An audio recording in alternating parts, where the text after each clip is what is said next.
Let's move to the Western Conference then. And Trey, you're leading this one. Was this more difficult or easier than the East? More difficult for me. I think the last spot, particularly in both conferences, is where it comes down to, right? Like, I think they're pretty locked in on 6 players for the most part, but there are so many guys who could easily make it in the Western Conference. And the cases are pretty hilarious because there's a lot of mid teams in the Western Conference with like huge numbers. Like, I don't know what to do with Anthony Davis, man. Right. This guy's having one of the best seasons in the league. And he's playing. And he's playing all the time and dominating when he's out there, but the wins aren't rolling for the Lakers. And, do they get 2 All-Stars? We shall see. We'll start in the backcourt, though. Yep. Steph Curry didn't get voted in. Easy lock for me. Okay. Not having his greatest season. I blame Draymond. Fewer wins for the Warriors, and Steph went into a slump when Draymond was off the court because Draymond set Steph up for a lot of his shots. You saw Draymond and Steph last night doing their thing against the Kings. What an incredible game that was. But Curry, easy. We know he's going to be there anyways. He's got some other things planned. That's true. We'll get to that later. Yeah, Anthony Edwards, you're an all-star. Okay. That was an easy one. Best player on the best team in the Western Conference. Lock him in. Okay. I guess now I have to move to the front court. My only lock in the front court, Kawhi Leonard.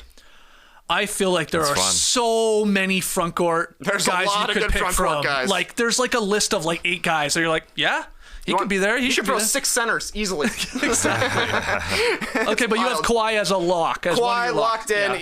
Definitely a slow start to the Clippers season, but then once they got their legs under him with James Harden, Kawhi has looked like the best player in the league at times. I mean, obviously Jokic is the man, but Kawhi is throwing it back, and the Clippers have been one of the best teams in the league for basically 2 months at this point. Yeah, Kawhi averaging 24, 6 and 4, shooting 44% from deep, and Kawhi also never turns the ball over. Like, he never hurts you in that category. So, and he's playing. Like, you keep bringing up Tass that he's actually playing in back-to-backs and playing a lot of minutes. Okay, so Kawhi. My next 2 for the front court that had to make it on merit and case. Lauri Markkanen. Woo! Okay. 24 points a game, 8 rebounds, 2 assists. He's shooting 49 from the field, 39 from 3, 87 at the line. You're telling me a guy's averaging 24 a game on 50, 40, 90? It's feeling very Dirk-like. Yeah. I was hoping to see that his record when he played was different than the Jazz's record when they play, but they're 23 and 23 and 18 and 18 when Markkanen's on the floor. So could have been better, but he has been great. I'm surprised. I thought he was going to be a one-and-done kind of all-star, and it wasn't the smoothest start to the season for Markkanen, but he's good. Yeah. He's just a really good player. Next, I'm surprising myself on this one. Domantas Sabonis. Oh, welcome to my all-star team. Okay. Wow. Okay. You're surprising me here with these picks. I love it. Curveballs. Yeah. hey. I'm sure JD loves the sound of that. Sabonis, highest riser for me. When I was making my short list, I didn't even put him on the list. And then I went and looked at stuff. This guy's averaging 20 points a game, 13 rebounds, and 8 assists. He's leading the league in rebounding, shooting 61% from the field. He is shooting 43 from 3. That's not really a part of his game, but at least he's knocking him down when he gets the attempt. Sabonis, not one of my favorite guys to watch in an all-star game, but he's there for me right now. Hey, look, the numbers are ridiculously good. The numbers are crazy. Yeah. It's like every second game, it's like Sabonis leads Kings with a triple-double. Tons of triple-doubles. Again, I know you're going to go through a bunch of other names, so that's the crazy part. You ask 10 other people to do this, 8 other people probably don't even have Sabonis as one of the sort of locks, as you called it, for your front court position. You don't even have him as a wild card because there's just so many guys. But you got Lauri Markkanen, Sabonis, and Kawhi there as your forwards. Weird. I mean, you do love rebounding, so that makes sense. Love rebounding. And I'll say this. Domantas Sabonis, best screener in the NBA. Oh, boy. Come fight me. He won the game against the Warriors with the screen. I'll explain later. All right, here's another lock for me. As a wild card, Devin Booker. Yeah, okay. I was getting a little nervous there, but... Yeah, okay. I got him behind Curry and Edwards in the backcourt, but Booker, to me, an easy wild card pick. So does that add up right? That's 3 so far, 4, 5, 6. I got one last spot. Yep, you're right. It's tough. Yeah. Paul George, he's in the mix. Okay. Anthony Davis, he's in the mix. Yes. Rudy Gobert, he's in the mix. Sure. Karl Anthony Towns, same team. He's in the mix. Sure. De'Aaron Fox, he's in the mix. 27, 6 and 4. Alperen Şengün. They put him in the mix. And I'm even throwing Chet and Wemby in there just because it's fun to discuss them. Hell yeah. At this point. So where do you go? Where do you go, Tennessee? I've been debating hard. My top two choices, Paul George and Anthony Davis. Anthony Davis, better numbers. Worst team, Papa John's. Paul George, longtime hater of this guy. And he's been straight up dragging the Clippers to some of these wins. But I'm staying with all curveballs here, Skeets. I'm going Rudy Gobert as my last one. Holy shit. Who is this guy, man? What is wrong with you? I don't know. I don't know. Defense in an all-star game? That is not the Trey Kirby I know. Wow. Look, the Timberwolves are in first place because they're the best defense in the league. And he's going to win Defensive Player of the Year. Yes, that is true. We can have one guy out there that cares about defense. This is amazing. I know. What a dumb team I'm picking here. But Gobert, you're in. You're in for me. Holy crap. So the painful ones that get left off, De'Aaron Fox, Anthony Davis. Yes. Paul George. Paul George, yeah. Paul George is averaging 26, 6, and 4, and his shooting splits are 47, 42, and 91. And he's a great defender still. That's real. I mean, he's basically Kawhi. That's like Kawhi-like numbers. They're almost identical. Yep. It's a tough omission, but Yeah. Yeah, okay. Anyone else on that? Ooh, tough to leave off. You said those three. Well, I think what Trey is sort of building here are good teams that have been good all season long, but have one player you get shoved in there, like Lauri Markkanen, which was a little bit of a surprise bonus. Only one player from the Sacramento Kings. Mm-hmm. I mean, Booker sneaks in as a second son because Kevin Durant got in there. So,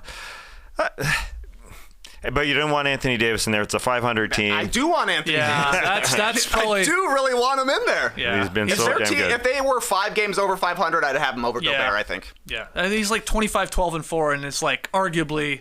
I mean, Gobert might win the award, yes, but Anthony Davis is still a top 3 defender in the league. Probably Rudy, Bam, AD, maybe in whatever order when you're looking at the center position. And the numbers are just damn good for Anthony Davis. Obviously played a lot. So it's hard to leave him off, but you got to respect the other players. The fact that he's played in 44 games is almost surprising. Yeah. So how would you differ here in the Western Conference reserves? Well, I don't know. I think I would sneak in Anthony Davis there right at the end over Rudy Gobert. Okay. But I don't mind the Lowry. I don't mind the Sabonis. And I like the Book, especially because Book got a little screwed last year because he was a little bit injured. He deserved to be an All-NBA player. He deserved to be everything. So I don't mind Curry, Edwards, Kawhi, Lowry, Sabonis, Book, and I think I'm going Anthony Davis. Sorry, Paul George. You can set up Podcast P in any hallway and have every NBA player on your podcast. But Paul George gets screwed every year. It seems like by people who pick their picks, not necessarily by coaches, but everybody. Yeah, I was gonna say Paul George has made a lot of All-Star teams. He has. He might make this one too, as we've debated here previously. But everybody keeps him off, other than the coaches, really. Oh man, I guess I like a lot of your guards that you picked for sure. Steph, I am just not at the point yet where I feel comfortable leaving Steph Curry off of an All-Star game, so he's in. Anthony Edwards is a no-brainer. I believe Devin Booker is a no-brainer there as a wild card, sure. Kawhi, yes. It's then the final 3 that you had, Markkanen, Sabonis, and Rudy. It's like, AD, Paul George, I feel like I maybe have in over a lot of those guys. At least over, 2 of them. I think Rudy's out for me. Sabonis is there, and then I go AD, Paul George. Lauri Markkanen, I think he just started too slow, and then the guy is kicking ass recently, so timing is everything with this. So maybe he gets in. You said Chet. He's like the Western Conference version of Porzingis, sort of, with what he does. We didn't even say the 2 guys on the Pelicans who are just going to be on the outside looking in. I'm sorry, Zion and Brandon Ingram, like they're the classic, they're really good, but 22 a game in this economy? And right, same thing with Jamal Murray. He's come on late, like we talked about, but he's the second best player on the team. Cat. The fact that I don't mind sneaking in Harden, Rudy Gobert. Kyrie? I mean, I don't. Yeah, Harden has the third man option there. He is the third. He's not option. an Eastern Conference All-Star. I'll say that. No, Kyrie Irving has missed a lot of games. I do like the fact of sneaking Rudy in there because Timberwolves are still the 1 seed in the Western Conference. So to put 2 guys in there, I know it's just traditional crap. Get a second guy in there, but he's damn good. Towns' numbers are freaking phenomenal, and at 22 points, the percentages are ridiculous. He's having a career high 3-point percentage in his career, almost 44%. The best 7-foot shooting guy in the friggin' NBA.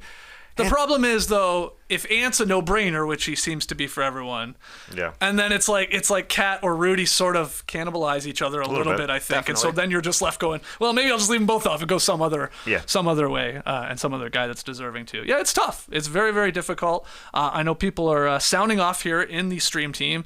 Let us know in the YouTube comments. Tweet at us who we got right, who we got wrong, how we did explaining all that, because it gets really confusing, too. Let's be honest. When we got 3 guys trying to pick their teams, we agreed on some, but yeah. Is AD on your team? Is Paul George? Is it Lauri Markkanen? Sabonis? No. Yeah. Where's Fox? Where's Jamal? Jalen Williams. There's another. What about this guy? Not yet. Too soon for Jalen Williams. Yeah, J-Dub will be there in a couple years. I wonder if the in-season tournament helped Anthony Davis's chance of being here. Just his finals in the in-season tournament. He was freaking amazing. Didn't factor into his stats, unfortunately. No, right. Yeah, right. That's a good point. That final doesn't count. I'd be even balling even harder. I might have made the most unwatchable All-Star team of all time. You really surprised me with you started off with a Lauri Markkanen. I was like, whoa, I wasn't ready for that, but okay. Then you went Sabonis. Oh, okay. And then, the Rudy Gobert. The cherry on the sundae for TK in the Western Conference. Just imagine a lineup of Jokic, Markkanen, Sabonis, Gobert, and Kawhi. Like the most boring possible All-Star lineup. Cool. Tune in for my team. I like it.